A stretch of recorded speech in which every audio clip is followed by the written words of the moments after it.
Welcome back to Season 3 of Beyond Kalidasia, the show that takes you behind the scenes of the Kalidasia universe. I'm Jason, the creator of Legends of Kalidasia, and this game right here, Kalidasia Fleet Commander, which is now available for sale on the game's website over at kalidasia.com. And of course, we're continuing through our discussion of my tabletop game design process, and tonight we are talking about the release candidate phase, which is all about getting your game ready for production. First off, if you have not done so already, you have to choose a manufacturer. As I've said twice before already, release candidate phase is all about getting your game ready for production, so you need a printer lined up. If this is the first time you've created a tabletop game, I recommend trying the print-on-demand route for maybe your first small production run, maybe like 25 copies. Get some copies made up, take it to some local conventions, see how it sells, and kind of get an idea of what the player reaction to your game really is. There's a lot of good experience you can get by doing that, and frankly, it doesn't cost a lot of money to take such a small production run around. And once you've got the money and the experience, then go ahead and look into mass production of your game. At this point, I'm going to talk a little bit about publishing, so I'm going to assume you have no experience publishing. If you do, just kind of bear with me for a minute while I define a few basic terms. First off is something called a safe area. You're going to see this on a template that your printer gives you, and the safe area is pretty much where all your important stuff has to go in.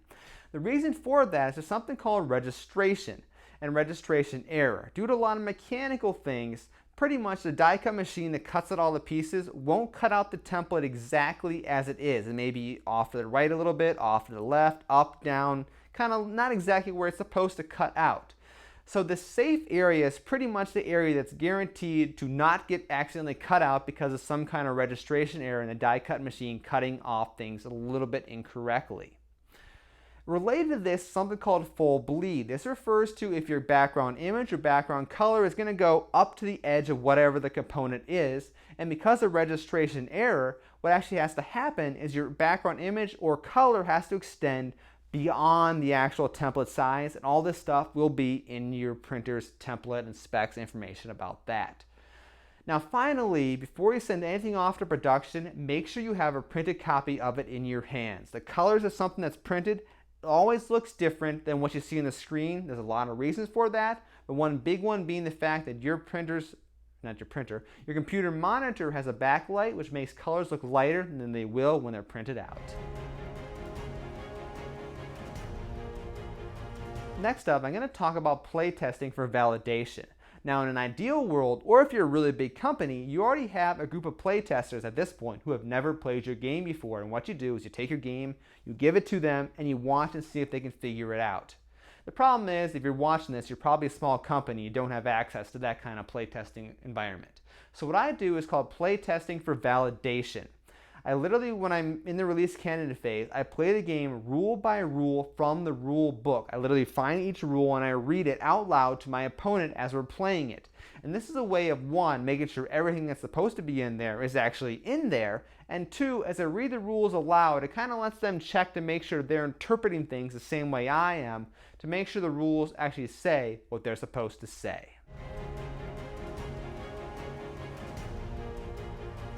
Part of verification is proofreading, and let's face it, I hate proofreading. But what I do is I literally go through my rule book word by word, and I basically make sure every word that's there is the one that's supposed to be there. When you're proofreading a giant document that you created and have a full understanding of what's actually in there, it's very easy to do a quick read over and confuse words like of and if. And therefore, by reading it word for word and focusing on just what that one sentence means, you can catch little typos like that instead of having them let slide through and getting into production. I'm going to finish with two final thoughts on formatting rule books.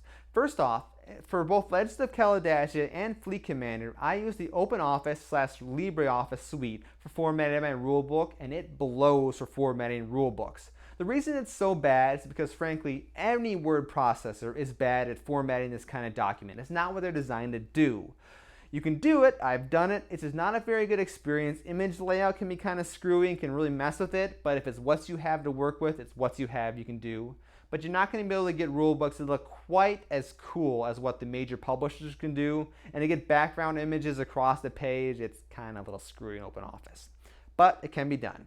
I think there is a program in the Adobe Creative Cloud suite that can do better formatting, but frankly, I don't have the money for that, so I really don't know a lot about that process.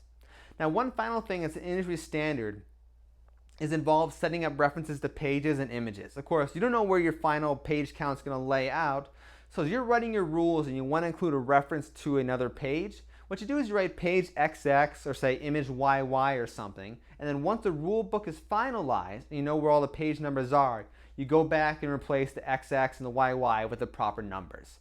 It's kind of funny, if you read enough rule books, eventually you'll see a little XX here and there where some editor accidentally missed a page number replacement.